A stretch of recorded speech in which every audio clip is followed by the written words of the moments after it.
Hello friends, welcome to எஸ்கேடேஷன் சேவை. இந்த வீடியோல பாஸ்போர்ட் எப்படி ஆன்லைன்ல அப்ளை பண்ணணும்? இந்த இன்ஃபர்மேஷன பார்க்க போறோம். இந்த வீடியோவ ஸ்கிப் பண்ணாம பார்த்தா தான் உங்களுக்கு டீட்டெயில்ஸ் வந்து தெளிவா புரியும். ஃபர்ஸ்ட் நம்ம ஆன்லைன்ல பாஸ்போர்ட்க்கு அப்ளை பண்றதுக்கு அஃபிஷியல் வெப்சைட் பார்த்தீங்கன்னா, passportindia.gov.in இந்த வெப்சைட் தான் பார்த்தீங்கன்னா, நம்ம பாஸ்போர்ட்டுக்கு ஆன்லைன்ல அப்ளை பண்ணதுக்கான அஃபிஷியல் வெப்சைட். நீங்க ஃபோன்ல கூட பார்த்தீங்கன்னா, லாகின் பண்ணி பண்ணிக்க முடியும். ஃபர்ஸ்ட் இந்த வெப்சைட்ல வந்து லாகின் பண்ணிக்கோங்க. நீங்க பாஸ்போர்ட் சேவான்றத கிளிக் பண்ண உடனேயும் உங்களுக்கு என்ன பண்ண சொல்லுவாங்கன்னா, லாகின் ஐடி வந்து ரிஜிஸ்டர் பண்ண சொல்லுவாங்க. இங்க உங்களுக்கு மேலேயே பார்த்தீங்கன்னா, ரிஜிஸ்டர்ன்னு சொல்லிட்டு ஒரு ஆப்ஷன் இருக்கும். அந்த ஆப்ஷன கிளிக் பண்ணிக்கோங்க. கிளிக் பண்ண உடனேயும் நம்மளுக்கு பாஸ்போர்ட் ஆஃபீஸ் கிளிக் பண்ணிக்கோங்க. உங்களோட பாஸ்போர்ட் ஆஃபீஸ குடுத்துருங்க. உங்களோட பேர குடுத்துருங்க. ஆதார் கார்ட்ல இருக்க மாரி உங்க நேம் குடுத்துட்டு, உங்களோட இமெயில் ஐடி குடுங்க. நீங்க இமெயில் ஐடியே பார்த்தீங்கன்னா, லாகின் ஐடியா குடுக்க போறீங்கன்னா, எஸ்ன்னு குடுத்தீங்கன்னா, உங்களோட இமெயில் ஐடியே லாகின் ஐடியா வந்துரும். நார்மலா இமெயில் ஐடிய நீங்க லாகின் ஐடியா குடுத்துக்கோங்க. அடுத்தது உங்களுக்கு என்ன பாஸ்வேர்ட் வேணுமோ, அந்த பாஸ்வேர்ட் குடுத்துட்டு, நீங்க சைன் அப் குடுக்கும்போது, உங்களுக்கு பார்த்தீங்கன்னா, ஓடிபி ஜெனரேட் ஆகும். நீங்க இமெயில் ஐடி குடுத்துருக்கீங்கல்ல, அந்த இமெயில் ஐடிக்கு பார்த்தீங்கன்னா, ஓடிபி போகும். அந்த ஓடிபி இங்க என்டர் பண்ண பிறகு, உங்களோட இமெயிலுக்கு பார்த்தீங்கன்னா, ஒரு வெரிஃபிகேஷன் மெசேஜ் வரும். அந்த வெரிஃபிகேஷன் மெசேஜ வந்து நீங்க கிளிக் பண்ணும்போது, இந்த பாஸ்போர்ட்க்கான லாகின் ஐடி வந்து ஆக்டிவேட் ஆயிடும். சரிங்களா? இதுதான் வந்து பாஸ்போர்ட் லாகின் பண்றதுக்கான ப்ரொசீஜர். இத ஃபாலோ பண்ணி, உங்களுக்கான ஒரு லாகின் ஐடிய நீங்க கிரியேட் பண்ணிக்கோங்க. இப்ப உங்களுக்கு லாகின் ஐடி கிரியேட் பண்ணிட்டீங்க. நீங்க லாகின் பண்ண பிறகு, உங்களுக்கு ஹோம் பேஜ் பாத்தீங்கன்னா, இந்த மாரி தான் இருக்கும். அதுல சர்வீஸ்ன்ற ஆப்ஷன கிளிக் பண்ணீங்கன்னா, உங்களுக்கு ஃப்ரெஷ்ஷா பாஸ்போர்ட் அப்ளை பண்ணதுக்கான ஆப்ஷன் இருக்கும். அந்த ஆப்ஷன கிளிக் பண்ணிக்கோங்க.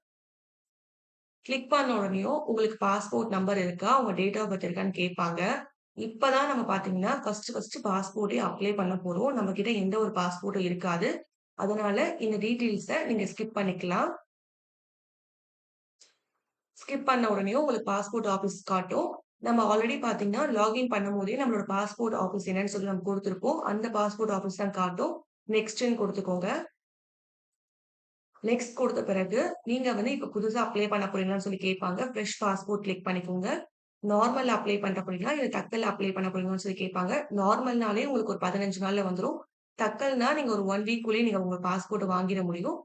நீங்க நார்மலா அப்ளை பண்ணா அப்ளை பண்ணுங்க. தக்கல்ல அப்ளை பண்ணா அப்ளை பண்ணிக்கலாம். உங்களுக்கு ஆப்ஷன் தான். ஆனா நார்மல்னா ஒரு 15 டூ 20 நாளுக்குள்ளயே கண்டிப்பா உங்களுக்கு பாஸ்போர்ட் வந்துரும். இப்ப நம்ம நார்மல் குடுத்துக்கலாம். உங்களுக்கு நீங்க பாஸ்போர்ட் புக் பார்த்தீங்கன்னா, 36 பேஜ் வேணுமா? இல்ல 60 பேஜ் வேணுமான்னு கேட்பாங்க. நீங்க டிராவல் நெறைய பண்ணுவேன் அப்டின்னா, நீங்க இப்ப வந்து வெளிநாட்டுக்கு நெறைய டிராவல் பண்ணுவேன்னா, நீங்க 60 பேஜ் குடுத்துக்கோங்க. இல்ல நார்மலா தான் எனக்கு போதும். நார்மலா தான் எப்பயாச்சும் தான் யூஸ் பண்ணுவேன். அந்த மாரினா, நார்மலா ஜென்ரலா 36 பக்கம் இருக்க மாரி நீங்க பேஜ் குடுத்துக்கோங்க. இந்த டீட்டெயில்ஸ் ஃபில் பண்ணிட்டு, சேவ் அண்ட் நெக்ஸ்ட்ன்னு குடுத்துக்கோங்க. இந்த மாரி உங்களோட அப்ளிகேஷன் காப்பியும் பார்த்தீங்கன்னா, நீங்க ஃபில் பண்ணிக்கோங்க. அதுக்கப்புறம் ஜெண்டர் கேட்டிருப்பாங்க. மேலா? ஃபீமேலா?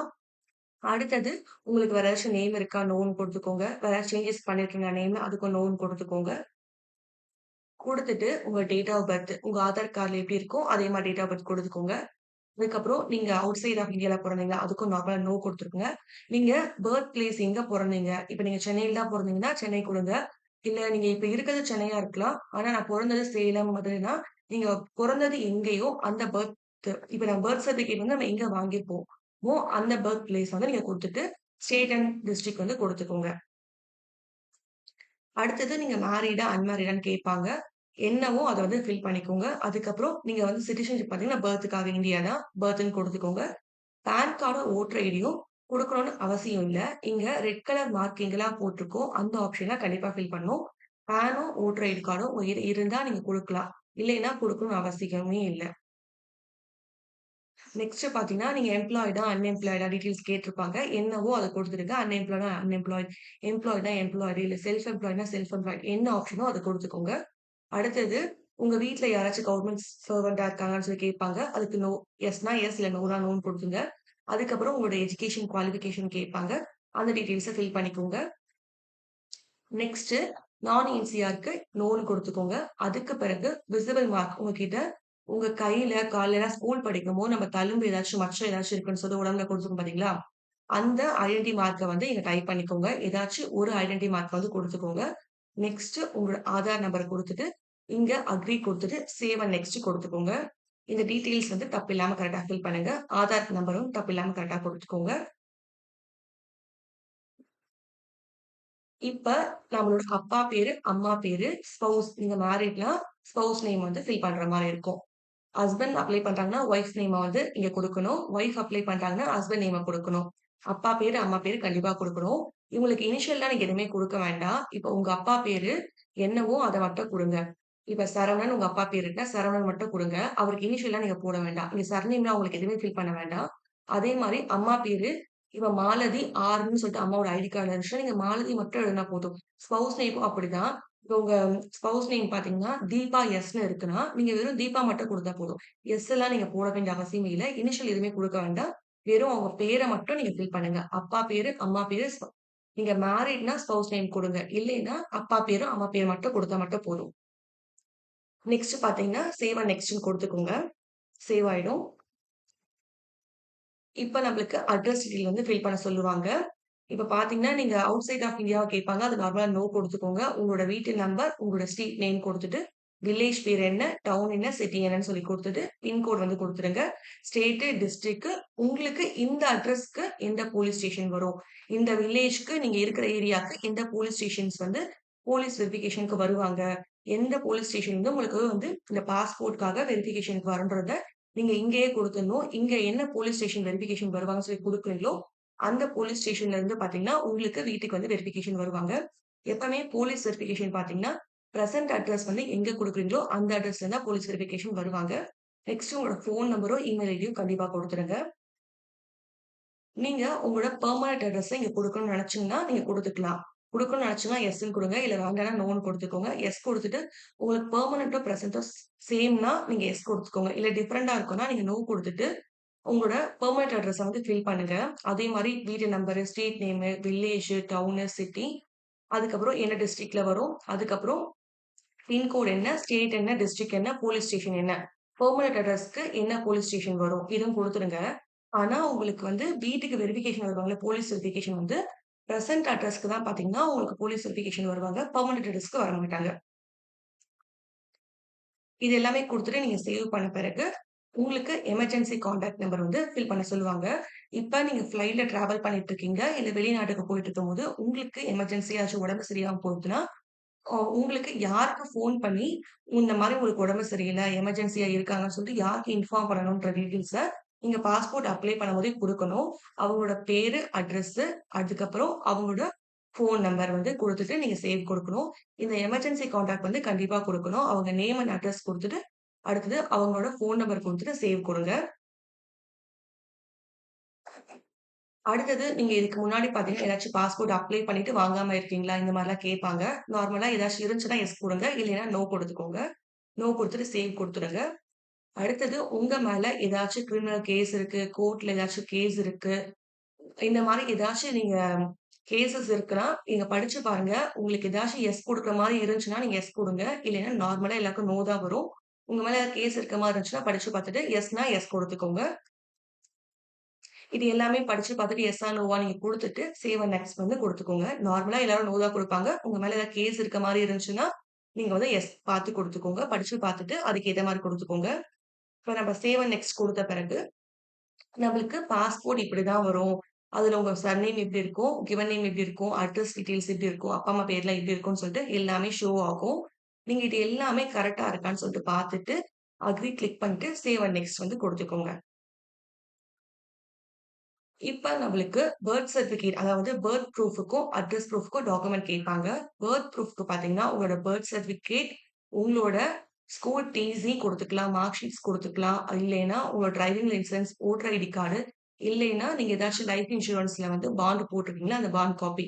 இதுல குடுத்திருக்க ஏதாச்சும் ஒரு டாக்குமெண்ட்ட உங்களோட டேட் ஆஃப் பர்த் ப்ரூஃப்க்கு நீங்க குடுத்துக்கலாம். அந்த டாக்குமெண்ட் பார்த்தீங்கன்னா, டிஜி லாக்கர்ல வந்து நீங்க அப்லோட் பண்ற மாரி இருக்கும். அதே மாரி அட்ரஸ் ப்ரூஃப்க்கு பார்த்தீங்கன்னா, Aadhaar card, bank passbook, birth certificate, electricity bill, gas bill, ration card, SC, ST, OBC certificate வந்து இப்ப டிஜிட்டலா வாங்கி அதுல ஃபோட்டோவோட இருந்துச்சுன்னா, அத எடுத்துட்டு போங்க. பழசு எடுத்துட்டு போக்கூடாது. இப்ப கரண்ட்டா நீங்க வாங்குனதுல ஃபோட்டோவோட இருக்குன்னா, அத எடுத்துட்டு போலாம். நார்மலா பார்த்தீங்கன்னா, அட்ரஸ் ப்ரூஃப்க்கு water bill, telephone bill, electricity bill, gas bill, voter ID card, உங்களோட Aadhaar card, rental agreement, bank passbook. இதுல குடுத்துருக்க ஏதாச்சும் ஒரு டாக்குமெண்ட் உங்க நேம்ல கண்டிப்பா இருக்கணும். அதுல உங்க பேரு, அட்ரஸ் வந்து கரெக்ட்டா ஃபில் பண்ணியிருக்கணும். அந்த மாரி இருந்துச்சுன்னா, அந்த டாக்குமெண்ட் குடுத்துக்கோங்க. நீங்க பர்த் அண்ட் அட்ரஸ் குடுத்த டாக்குமெண்ட் வந்து டிஜி லாக்கர்ல இருந்துச்சுன்னா, உங்க ஃபோன்ல டிஜி லாக்கர் வந்து நீங்க அப்லோட் பண்ணிட்டு, டிஜி லாக்கர் மூலமாவே பார்த்தீங்கன்னா, நீங்க வீட்ல இருந்தே வந்து டாக்குமெண்ட்ட அப்லோட் பண்ணிக்கலாம். ஒருவேள உங்ககிட்ட டிஜி லாக்கர்ல இந்த டாக்குமெண்ட்ட அப்லோட் பண்ண முடியலைன்னா, நீங்க என்ன பண்ணலான்னா, இதுல என்ன குடுத்துருக்காங்கன்னா, உங்களால ஒரு வேள டிஜி லாக்கர்ல வந்து அப்லோட் பண்ண முடியலன்னா, நீங்க பாஸ்போர்ட் ஆஃபீஸ்க்கு போறீங்கல்ல, அப்ப வந்து ஒரிஜினல் டாக்குமெண்ட்ஸ் கொண்டு வரணும். அது மட்டும் இல்லாம 2 செட் பார்த்தீங்கன்னா, ஜெராக்ஸ் காப்பிய வந்து எடுத்துட்டு போயிட்டு, அதுல நீங்க செல்ஃப் அட்டஸ்டேஷன் பண்ணியிருக்கணும். சரிங்களா? ஒரு வேள உங்களால வந்து டிஜி லாக்கர்ல அப்லோட் பண்ண முடியலன்னு சொல்லிட்டு நீங்க கவலைப்பட வேண்டாம். நீங்க வந்து டிஜி லாக்கர் அப்லோட் பண்ண முடியலன்னா கூட நீங்க ஜெராக்ஸ் காப்பியும், அந்த ஒரிஜினல் வந்து பாஸ்போர்ட் ஆஃபீஸ்க்கு எடுத்துட்டு போலாம். இங்க எல்லாமே குடுத்த பிறகு ஆனா வந்து செலக்ட் பண்ணும்போது மட்டும் கரெக்ட்டா குடுத்துக்கோங்க. இங்க என்ன ப்ரூஃப் ஆஃப் பர்த்துக்கும், அட்ரஸ்க்கும் என்ன குடுக்குறீங்களோ, டாக்குமெண்ட் குடுக்குறீங்களோ, அந்த டாக்குமெண்ட் தான் நீங்க அந்த பாஸ்போர்ட் ஆஃபீஸ் போகும்போது எடுத்துட்டு போணும். அதனால இங்க டாக்குமெண்ட்ட கரெக்ட்டா கிளிக் பண்ணிட்டு, அக்ரி குடுத்துக்கோங்க. நீங்க அக்ரி குடுத்த பிறகு பிளேஸ் வந்து என்னவோ, என்ன பிளேஸ் குடுத்துட்டு, பிரிவ்யூ அதாவது இதுக்கு முன்னாடி ஏதாச்சும் கரெக்ஷன் இருக்க மாரி இருந்துச்சுன்னா, ப்ரீவியஸ் போயிட்டு, நீங்க அதுல போயிட்டு கரெக்ஷன் பண்ணிட்டு சேவ் குடுத்துக்கலாம். சரிங்களா? நீங்க பிரிவ்யூ அண்ட் சப்மிட் குடுத்துட்டீங்கன்னா, உங்களால இந்த கரெக்ஷன் பண்ண முடியாது. அதனால பிரிவ்யூ செக் பண்ணிட்டு, ஏதாவது கரெக்ஷன் இருந்துச்சுன்னா, ப்ரீவியஸ் போயிட்டு நீங்க சப்மிட் குடுங்க. ஒன்ஸ் நீங்க சப்மிட் குடுத்துட்டீங்கன்னா, கரெக்ஷன் பண்ண முடியாது. இப்ப நம்ம சப்மிட் குடுத்த பிறகு, நம்மளுக்கு இந்த மாரி உங்களோட அப்ளிகேஷன் சக்சஸ்ஃபுல் வந்துரும். உங்களுக்கு ரெஃபரன்ஸ் நம்பர் வந்துரும். உங்களுக்கு இந்த மாரி பேமெண்ட் கட்ட சொல்லுவாங்க. அப்பாயின்ட்மென்ட் போட்டு பேமெண்ட் கட்ட சொல்லுவாங்க. பக்கத்திலேயே வந்து பிரிண்ட் அப்ளிகேஷன் ரெசிப்ட்ன்னு ஒண்ணு இருக்கும். அந்த ஆப்ஷன கிளிக் பண்ண வேண்டாம். நீங்க வந்து ஷெட்யூல் போடுங்க. ஷெட்யூல் போட்டுட்டு பிரிண்ட் அக்னாலெட்ஜ்மென்ட் காப்பி கிளிக் பண்ணிக்கலாம். இத கிளிக் பண்ணாதீங்க. ஷெட்யூல் அப்பாயின்ட்மென்ட் அண்ட் பே வந்து கிளிக் பண்ணிக்கோங்க. கிளிக் பண்ண உடனேயும் உங்களுக்கு என்ன டேட்ல அப்பாயின்ட்மென்ட் வேணுமோ, அந்த டேட்ட வந்து சர்ச் பண்ணுங்க. நார்மலா இங்க வந்து என்ன அப்பாயின்ட்மென்ட் டேட் இருக்குன்னு சொல்லிட்டு பார்த்தாலே உங்களுக்கு தெரியும். ஒரு 10, 15 நாள் இவங்களே காட்டுவாங்க. இந்த டேட்க்கு மட்டும் தான் அப்பாயின்ட்மென்ட் இருக்க மாரி காட்டுவாங்க. அந்த டேட்ல ஏதாச்சும் ஒரு டேட்ட கிளிக் பண்ணி, உங்களுக்கான அப்பாயின்ட்மென்ட்ட நீங்க போட்டுக்கலாம் நீங்க. உங்களோட பாஸ்போர்ட் ஆஃபீஸ கிளிக் பண்ணிட்டு, அந்த டேட்ல என்னென்ன ஸ்லாட்லாம் இங்க அவைலபிள் இருக்குன்னு சொல்லிட்டு காட்டும். அந்த ஸ்லாட்ட நீங்க கிளிக் பண்ணி, அந்த டேட்க்கு வந்து நீங்க அப்பாயின்ட்மென்ட் வந்து போட்டுக்கலாம் இங்க. இப்ப நம்ம அப்பாயின்ட்மென்ட் வந்து போட்டாச்சு. போட்ட பிறகு கீழ பார்த்தீங்கன்னா, மேக் பேமெண்ட் ஒரு ஆப்ஷன் இருக்கும். அந்த ஆப்ஷன்ல பணம் கட்டுறதுக்கான ஆப்ஷனு மேக் பேமெண்ட்ட வந்து கிளிக் பண்ணிக்கோங்க. கிளிக் பண்ணோனோனயும் உங்களுக்கு வந்து நார்மல் பாஸ்போர்ட்க்கு நம்ம அப்ளை பண்ணியிருக்கோம். ரூ. 2,500 பார்த்தீங்கன்னா, பணம் கட்ட சொல்லுவாங்க. சரிங்களா? உங்களுக்கு ₹2,500 பார்த்தீங்கன்னா, உங்களோட ஜிபே மூலமா பணம் கட்டிக்கலாம். இல்ல டெபிட் கார்ட், கிரெடிட் கார்ட் என்ன கார்டு இருந்தாலும் அந்த கார்ட் மூலமாவும் நீங்க பணம் கட்டிக்க முடியும். பணம் கட்டி முடிச்ச பிறகு, உங்களுக்கு make payment option pay now குடுத்த பிறகு உங்களுக்கு பணம் கட்டிடுவீங்க. பணம் கட்டி முடிச்ச பிறகு, உங்களுக்கு இந்த மாரி ஒரு பிரிண்ட் அண்ட் ரிசிப்ட் வந்து உங்களுக்கு ஓப்பன் ஆகும் உங்களுக்கு. சரிங்களா? பணம் கட்டி முடிச்ச பிறகு. அதுல கீழ ஸ்க்ரால் பண்ணிட்டு வந்தீங்கன்னா, உங்களுக்கு பிரிண்ட் அப்ளிகேஷன் ரிசிப்ட்ன்னு ஒரு ஆப்ஷன் இருக்கும். அந்த ஆப்ஷன கிளிக் பண்ணிக்கோங்க. கிளிக் பண்ண உடனேயும் உங்களுக்கு இந்த மாரி ஒரு அக்னாலெட்ஜ்மென்ட் காப்பி வந்து டவுன்லோட் ஆகும். இந்த காப்பிய நீங்க பத்திரமா சேவ் பண்ணி வச்சுக்கோங்க. ஏன்னா, இந்த காப்பிய பார்த்தீங்கன்னா, இந்த காப்பில தான் பார்த்தீங்கன்னா, நம்ம நார்மலா பார்த்தீங்கன்னா, என்ன ரெஃபரன்ஸ் நம்பர், யார் பேர்ல அப்ளை பண்ணிருக்கோம், டீட்டெயில்ஸ் எல்லாமே இருக்கும். அதே மாரி நம்மளால பார்த்தீங்கன்னா, டேட் ஆஃப் அப்பாயின்ட்மென்ட்ல பார்த்தீங்கன்னா, என்ன டேட்டுக்கு போணும்னு சொல்லி தான் நம்மளால போட முடியும். என்ன டைமிங்க்கு வரணும்னு சொல்லிட்டு இந்த ரிசிப்ட்ல தான் இருக்கும். இந்த ரிசிப்ட்ல உங்களுக்கு என்ன டைமிங்க்கு வர சொல்லியிருக்காங்களோ, அந்த டைமிங்ல நீங்க இருக்கிற மாரி பார்த்துக்கோங்க. இந்த காப்பி பார்த்தீங்கன்னா, 2 செட் நீங்க வந்து பிரிண்ட் அவுட் எடுத்துட்டு போயிடுங்க. கண்டிப்பா இந்த காப்பி இருந்தா தான் உங்களுக்கு உள்ளேயே அலோவ் பண்ணுவாங்க. அதே மாரி நீங்க ப்ரூஃப் ஆஃப் டாக்குமெண்ட்ல பர்த்க்கும், அட்ரஸ்க்கும் என்ன டாக்குமெண்ட் செலக்ட் பண்ணியிருக்கீங்களோ, அந்த டாக்குமெண்டோட ஒரிஜினல் காப்பி கண்டிப்பா எடுத்துட்டு போணும். அதே மாரி அந்த காப்பியோட ஜெராக்ஸ் செட்டு 2 செட்டு எடுத்துட்டு போணும் கண்டிப்பா. இந்த அக்னாலெட்ஜ்மென்ட் காப்பியும், அடுத்தது உங்களோட பர்த்க்கும், அட்ரஸ்க்கும் நீங்க என்ன ப்ரூஃப் ஆஃப் டாக்குமெண்ட் குடுத்துருக்கீங்களோ, அந்த காப்பி ஒரிஜினல்ஸ் கண்டிப்பா எடுத்துட்டு போணும். ஜெராக்ஸ் காப்பியும் எடுத்துட்டு போணும். நான் சொன்ன இன்ஃபர்மேஷன ஃபாலோ பண்ணி, நீங்களே ஈஸியா உங்களுக்கு அதாவது உங்களோட பாஸ்போர்ட்ட வந்து நீங்களே வீட்ல இருந்தபடி அப்ளை பண்ணிக்க முடியும். இது ஃபோன்ல கூட பார்த்தீங்கன்னா, நீங்க அப்ளை பண்ணிக்கலாம் ஈஸியாவே. உங்களுக்கு தனிப்பட்ட முறையில பாஸ்போர்ட் அப்ளை பண்ணி தரணும். இந்த மாரி ரிக்வயர்மென்ட் இருந்துச்சுன்னா, என்னோட வாட்ஸ்அப் நம்பர டிஸ்கிரிப்ஷன் பாக்ஸ்ல குடுத்துருக்கேன். ப்ளீஸ் இந்த நம்பருக்கு மெசேஜ் மட்டும் போடுங்க. ப்ளீஸ் கால் பண்ண வேண்டாம். எவ்ளோ நேரம் பொறுமையா இந்த வீடியோவ பார்த்துட்டு இருந்தா உங்களுக்கு ரொம்ப ரொம்ப தேங்க்ஸ்ப்பா. நம்ம அடுத்த வீடியோல பார்க்கலாம். பாய்ப்பா.